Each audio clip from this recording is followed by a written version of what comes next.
I thank the National Association of Scholars and the Independent Institute for organizing this conference and for holding it here in Oakland.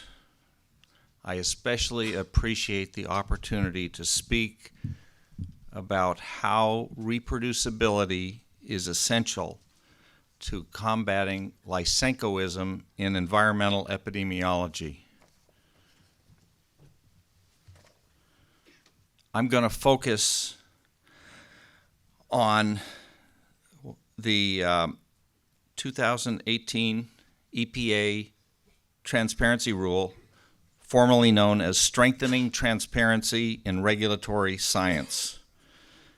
It can be summarized with this sentence, quote, "The proposed regulation provides that when EPA develops regulations with regard to those scientific studies that are pivotal to the action being taken, EPA should ensure that the data underlying these are publicly available in a manner sufficient for independent validation." This is an essential element of the scientific method. Important links, including my comments to the Science Advisory Board, are shown in the links below, and they can be studied later.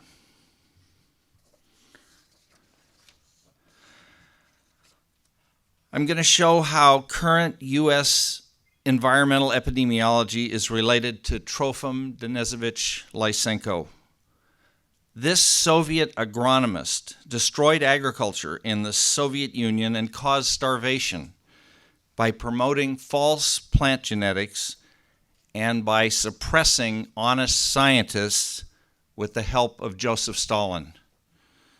Current U.S. Lysenkoism involves promoting air pollution death claims by misusing epidemiology, statistics, and toxicology, and by suppressing honest scientists with ad hominem smears, lack of funding, lack of citation, and career termination.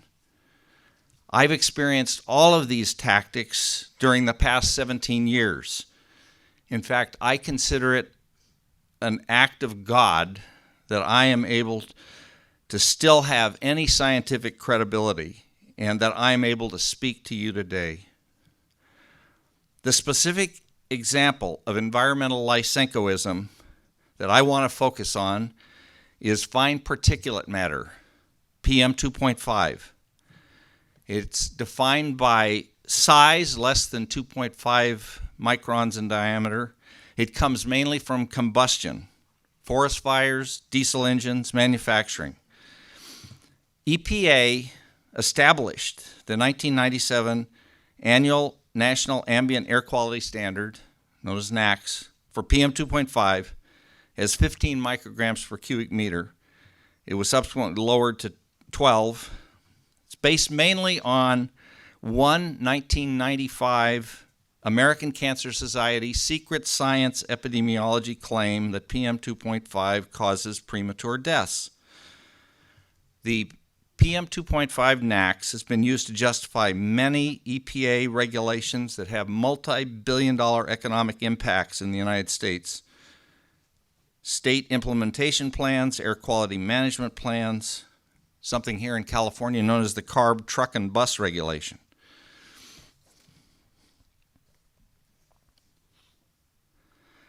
Reasons for no PM 2.5 premature deaths exists. Good scientific reasons. There's no etiologic mechanism that inhaling 1 to 5 grams of invisible particles during a lifetime causes death. There are extremely weak epidemiologic relationships that don't satisfy the Hill criteria. There's an ideological fallacy that they're measuring air pollution exposure indirectly, not by exposure on individuals themselves. There are also uncontrolled confounding variables in the studies, such as other pollutants, temperature, and so forth. I did a reanalysis that reveals irreproducibility in the key study that I had just cited. And if you actually look at data that's published on the totality of U.S. cohort studies, there's no relationship. I'm going to focus on the key study. Oops, this seems to be there. Let's see if I can keep this on track. The 1982 American Cancer Society Cancer Prevention Study has falsely claimed PM 2.5 premature deaths. When the study was published in 1995, it used selected PM 2.5 data and secret data from the American Cancer Society. This was so contentious at the time, and still is, that the Health Effects Institution did a reanalysis. I'm going to discuss this further. It wasn't done properly. This was continued in 2009 when they did a follow-up report on ACS cohort and compounded the mistakes that they had done in 2000. My reanalysis was published in March of 2017, and then I did a subsequent response to criticism in 2018. I was able to conduct and publish a reanalysis of the CPS2 data because one patriotic American followed the efforts to destroy my scientific credibility and read my 2007 Combating Lysenko article and reports of my legal battles with UCLA. In 2016, this person gave me a 30-year-old version of the CPS2 data. The data that the American Cancer Society has refused to publicly release now for 25 years. Slides are...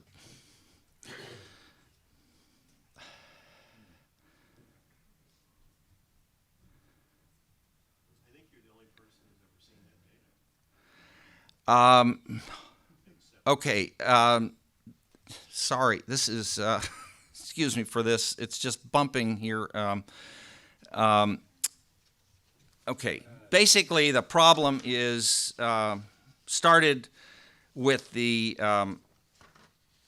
reanalysis that was done by the Health Effects Institute starting in 1997. In response to the criticism. They were supposed to seek applications from teams composed of epidemiologists, statisticians, and air pollution exposure experts. And they were supposed to conduct sensitivity analyses to test the robustness of the 95 findings. Of the 13 teams that responded, HEI selected a 31-member Canadian team led by statisticians and a geographer, and had only one epidemiologist who actually turned out not to be involved in the reanalysis. It's amazing that this kind of study couldn't have been done by American epidemiologists on an American study of epidemiology. So in any case, the tip-off came on what was wrong if you look at the counties that were studied back in the original publication. There were actually 11 counties in California that had PM 2.5 data around 1980, and Pope and HEI only used 4 of those counties. 2 of the counties they omitted actually had the highest, that's Riverside County, and the lowest, that's Santa Barbara County, PM 2.5 values in the entire nation at that time. Instead, they used a city of Huntington in West Virginia, and that's in red in the lower right. That city, I can't even find in the EPA data that I was using, so I don't know where they got that number from. They used Albuquerque, New Mexico as the low, and that value I'm not sure where they got. But you can see there's different values of PM 2.5 in the 3 different columns, and IPN represents the inhalable particulate network. This is data published on the internet by EPA, easily usable. And I have no time to go through all of the details here, but the point is the results depend critically on the PM 2.5 values that are used. And this is a sample of the analysis that I published.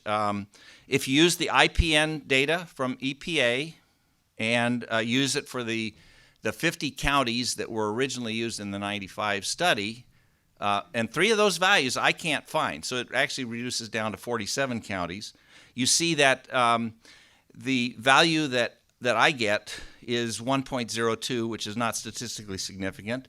The value using the EPA and Pope values comes out with 1.08, which is consistent with what was published by Pope.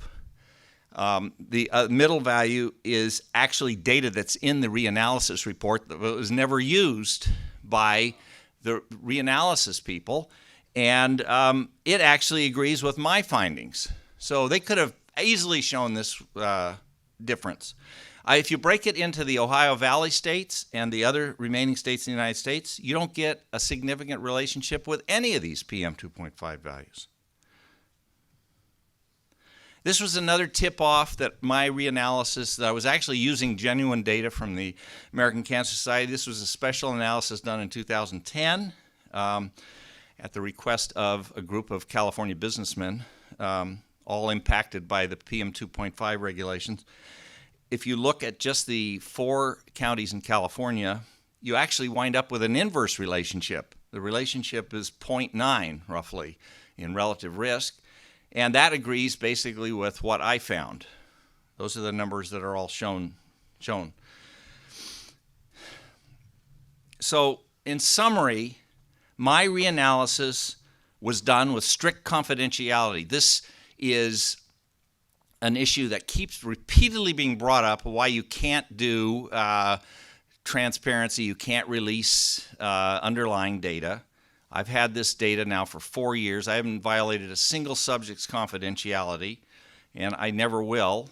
I did it quickly because I haven't done everything I could do. I wanted to get something published. And then I did it with no grant funding. These days I'm so out of it that I couldn't get a grant from anybody. And I also did it with no help from the American Cancer Society. There's and continues to be strong resistance from the American Cancer Society. From the top, Gary Reedy, to the former executive vice president for research, the current vice president for epidemiology, and former vice president for epidemiology.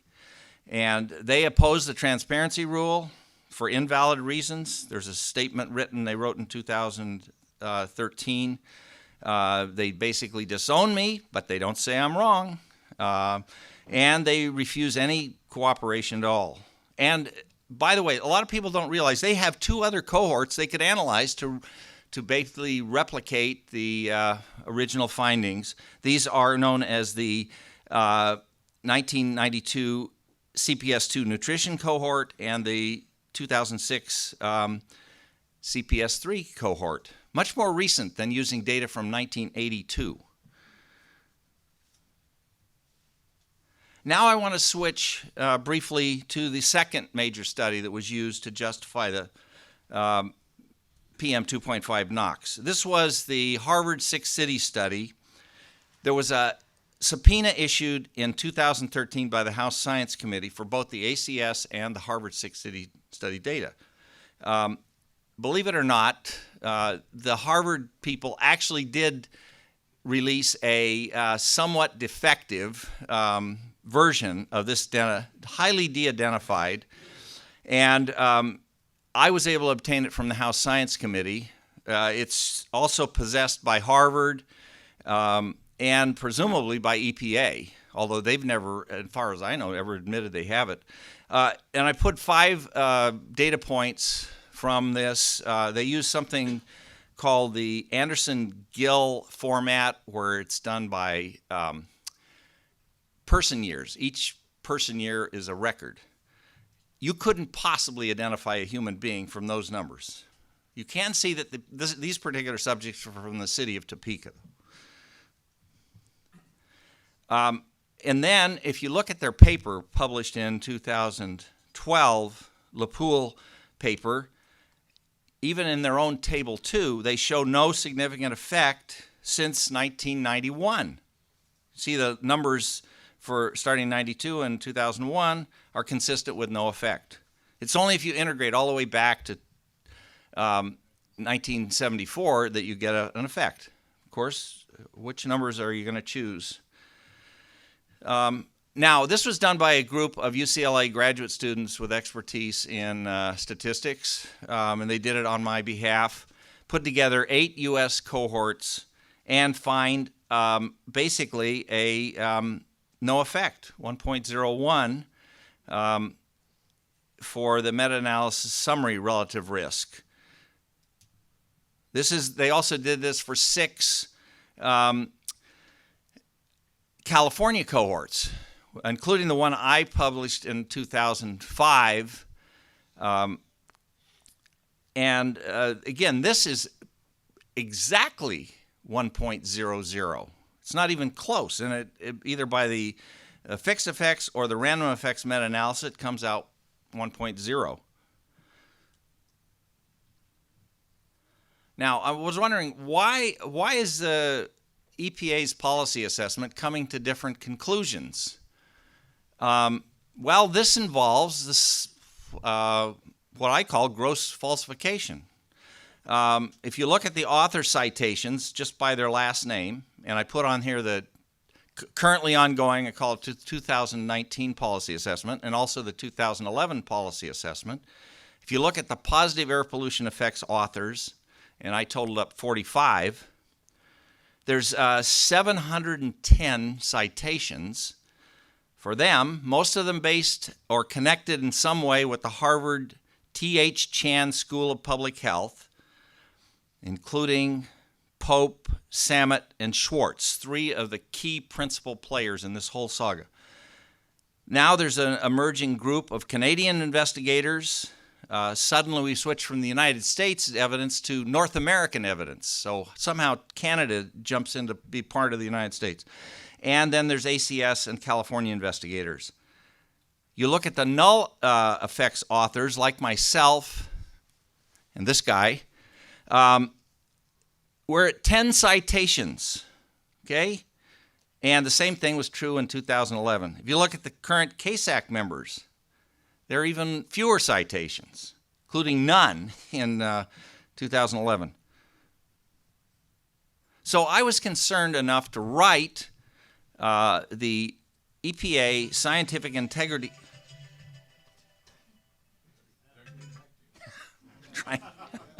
Trying to remind myself. Sorry about this. Anyway, my complaint to the Scientific Integrity Officer accused their lead assessment person, Jason Sachs, of violating the EPA Scientific Integrity Policy. I got back a response in September which stated falsification does not include the difference of opinion present. So in other words, my conclusion is that the EPA staff can write anything they want regarding PM 2.5 deaths without violating the EPA Scientific Integrity Policy. I'll let you look at that policy and see if you agree with their scientific integrity official. This is the lead person, in my view, who's worked on this issue for more than 30 years. Cleve Pope III, from BYU Economics. He's an agricultural economist. He's basically ignored every attempt since 2008. This has been 12 years now. I've tried to interact with him, and I list several of the interactions. He's even arrogant enough to defy the House subpoena in 2013. And basically what he's done in order to avoid troublesome Enstrom is that now he's switched over to another cohort that's actually publicly available. It's the National Health Interview Survey. And I haven't had time to get this data, but this is one where it's easy to try to replicate what's been done. And so he publishes 3 papers, 2018 and two in 2019, that are listed there. The last one being done by his BYU undergraduate student, Jacob Leffler. And what he does is he doesn't cite Pope 1995. He doesn't cite the HEI reanalysis, and he doesn't cite Enstrom.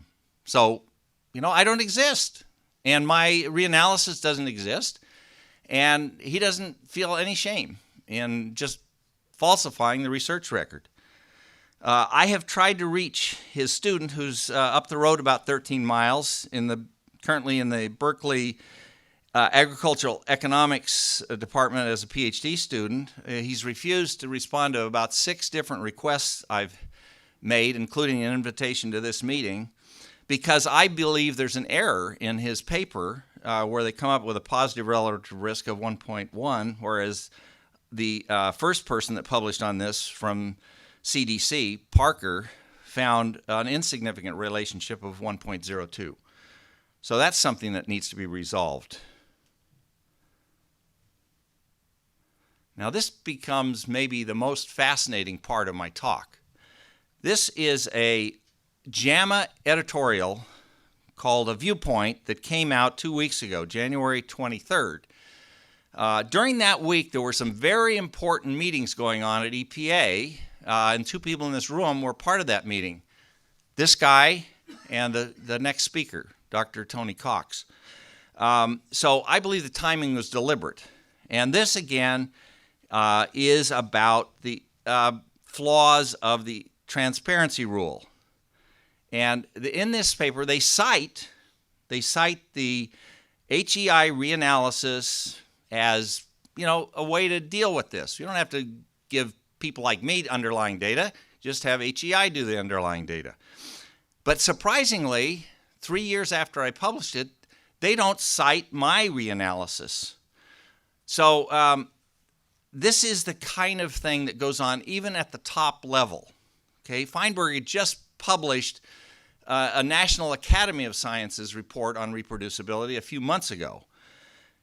Now, he's currently the president of the Moore Foundation, Gordon Moore Foundation, across the bay, and he hasn't revealed his conflicts of interest.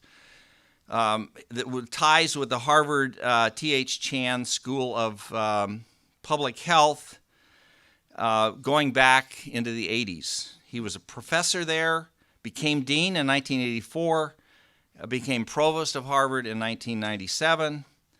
He negotiated the HEI reanalysis involving the Harvard 6-city study.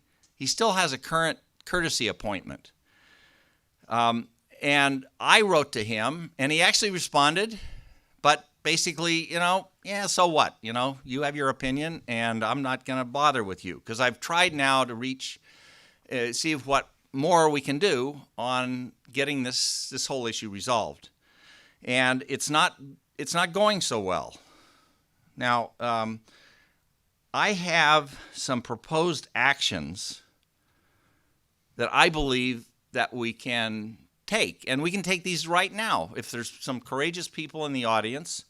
One is to promote, approve, and implement the EPA Transparency Rule. It's essential that there be access to underlying data.